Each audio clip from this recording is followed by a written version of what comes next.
Okey. Okey, tunjuk pro sikit laju sikit lah. Tapi aku nak cerita, ada juga kopi yang automatik tu. Kalau kau rasa kau nak buat hari-hari, Ada yang beli yang adik aku ada kat rumah mak aku. automatik. Oh, tapi ni lagi nampak Itulah ada kalau nampak kau nak rasa nilai-nilai feel estetik kan. feel dia kan. Macam mudah sangat dia. Okey, kita kasih solid dulu. Tuang tu kan? Tuang kan habis. Habis terus. Tutup air panas. Kau nak kapati dia kan. Okey, kita tuang dulu air panas agak-agak je. Oh, okey. Okey dah.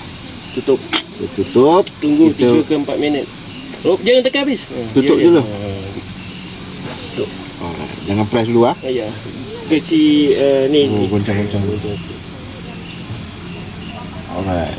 Tunggu 3 minit. 3 minit. Press je.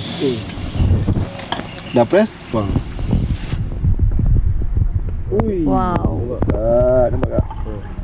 Press lagi boleh. Tuang lah. Tuang kena ada kayu. Tak pandai. Rasa sikit lah. Rasa tu ah, cipian ni. Oh, lemak susu. Tak payah goda-goda.